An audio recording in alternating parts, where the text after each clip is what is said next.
Bharat matrimony पे मिलती है सबसे ज्यादा चॉइस। भारत मैट्रिमोनी ने लाखों रिश्ते बनवाए हैं। तो और क्या चाहिए? इंडिया की number 1 choice Bharat matrimony. Bihar ने इस बार चुप्पी में अपना फैसला लिख दिया है। ना कोई ऊंचे नारे, ना जोशीले भाषण, बस ईवीएम की खामोशी में छिपी वो आवाज जो पिछले पूरे राज्य में गूंज रही है।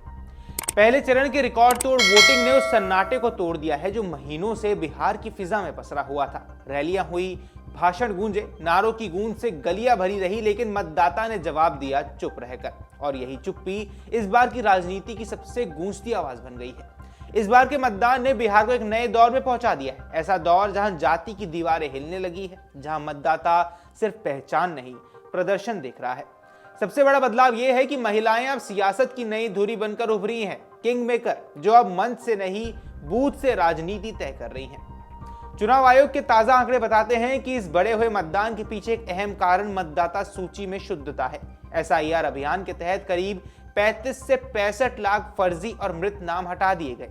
इस तकनीकी सुधार ने हर वोट को असली ताकत दी। पहली बार वोट देने वाले युवा और ग्रामीण महिलाएं इस लोकतांत्रिक उत्सव की सबसे बड़ी नायिका बनकर सामने आई।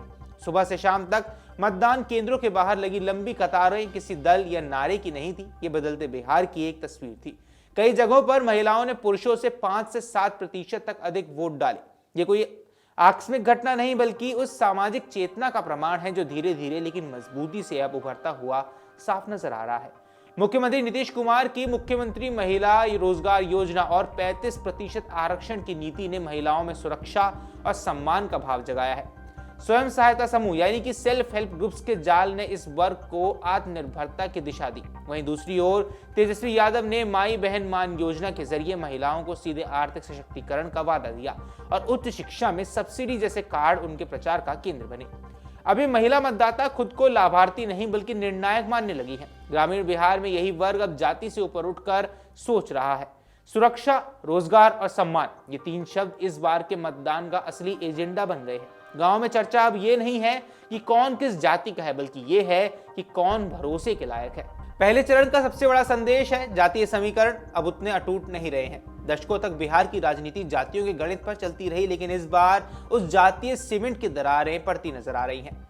आस्था अब सिर्फ पार्टी पर नहीं, उम्मीदवारों पर टिक गई है। उदाहरण के तौर पर तेजस्वी यादव की पारंपरिक यादव बहुल सीट राघोपुर में भाजपा उम्मीदवार सतीश यादव को अप्रत्याशित समर्थन मिला। ये संकेत है कि जाति की रेखा वैसी ठोस नहीं रही जैसे पहले थी।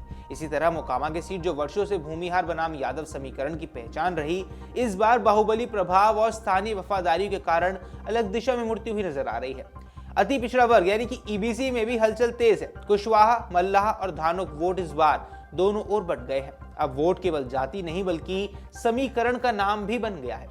पहले चरण के नतीजों और संकेतों के बाद अब एनडीए ने अपनी रणनीति बदल ली है। सीमांचल और कोसी क्षेत्र जहां मुस्लिम आबादी निर्णायक भूमिका में है, अब वहां धार्मिक ध्रुवीकरण की बिसात बिछाई जा रही है। पहले चरण में जहां जातीय गोलबंदी कमजोर पड़ी, वहीं मुस्लिम मतदाता महागठबंधन के साथ एकजुट दिखे। मगर इस बीच चर्चा ये भी है कि मुस्लिम महिलाओं में नीतीश कुमार की योजनाओं के प्रति हल्की सी रुचि दिखाई दे रही है। एनडीए ने अब विकास के एजेंडे को थोड़ा पीछे छोड़ दिया है। अमित शाह, योगी आदित्यनाथ और हेमंत बिस्वा शर्मा जैसे फायर ब्रांड नेताओं की रैलियां बताती हैं कि अब फोकस धार्मिक एकजुटता पर है, यानी हिंदू वोट बैंक को और मजबूत करना और महागठबंधन के माई यानी कि मुस्लिम यादव समीकरण में सेंध लगाना। महागठबंधन की ओर से तेजस्वी यादव अपने फोकस को और स्पष्ट कर रहे हैं। रोजगार, शिक्षा और सामाजिक सम्मान उनके नया नारा है। ये वे संदेश देना चाहते हैं कि बिहार को नई सोच, नई दिशा चाहिए। एक ऐसा शासन जो न केवल महिलाओं को सम्मान दे। ग्रामीण इलाकों में एनडीए की पकड़ अभी भी मजबूत है, लेकिन शहरी और अर्ध शहरी बेल्ट में महागठबंधन ने सेंध लगाई है। महिलाओं की बंपर वोटिंग, युवाओं की नई प्राथमिकताएं और जातीय सीमाओं का टूटना, इन तीनों ने इस चुनाव को त्रिकोणीय बना दिया है। अब मुकाबला केवल 2 गठबंधनों का नहीं बल्कि अब विचारों का भी हो गया है। बिहार का मतदाता अब केवल सुनने वाला नहीं बल्कि सोचने वाला हो गया है। वह देख रहा है कौन उसकी सुरक्षा की गारंटी देगा, कौन रोजगार की व्यवस्था करेगा और कौन उसे सम्मान से देखेगा। जाति का मिथक टूटा है, लेकिन विश्वास का समीकरण अभी बन रहा है। यह बदलाव धीरे धीरे सियासत की भाषा बदल रहा है। नेता अब जानते हैं कि भीड़ जुटाना आसान है, पर भरोसा जीतना उतना ही कठिन। पहले चरण की ये वोटिंग केवल एक चुनावी पड़ाव नहीं बल्कि बिहार की राजनीतिक चेतना का पुनर्जागरण की शुरुआत है। गांव की औरतें जो पहले अपने पति या परिवार की पसंद पर वोट डालती थी, अब खुद फैसला कर रही हैं। युवा जो पहले बेरोजगारी पर केवल गुस्सा जताते थे, अब वोट से जवाब दे रहे हैं। ये बिहार अब वो नहीं रहा जो नारों में सिमट जाता था। ये वह बिहार है जो खामोशी से सवाल पूछता है और वोट से जवाब देता है। शायद यही कारण है कि इस बार ईवीएम के बटन दबाए गए हैं तो इस बीप की आवाज में सिर्फ चुनावी उत्साह नहीं बल्कि एक पूरी क्रांति की गूंज थी। बिहार ने बता दिया कि लोकतंत्र की सबसे सशक्त भाषा नारा नहीं बल्कि मतदान की खामोशी होती है। अगर आप ये वीडियो YouTube पर देख रहे हैं तो हमारे चैनल को सब्सक्राइब कर बेल आइकन दबाएं और Facebook पर देख रहे हैं तो हमारे पेज को लाइक करें।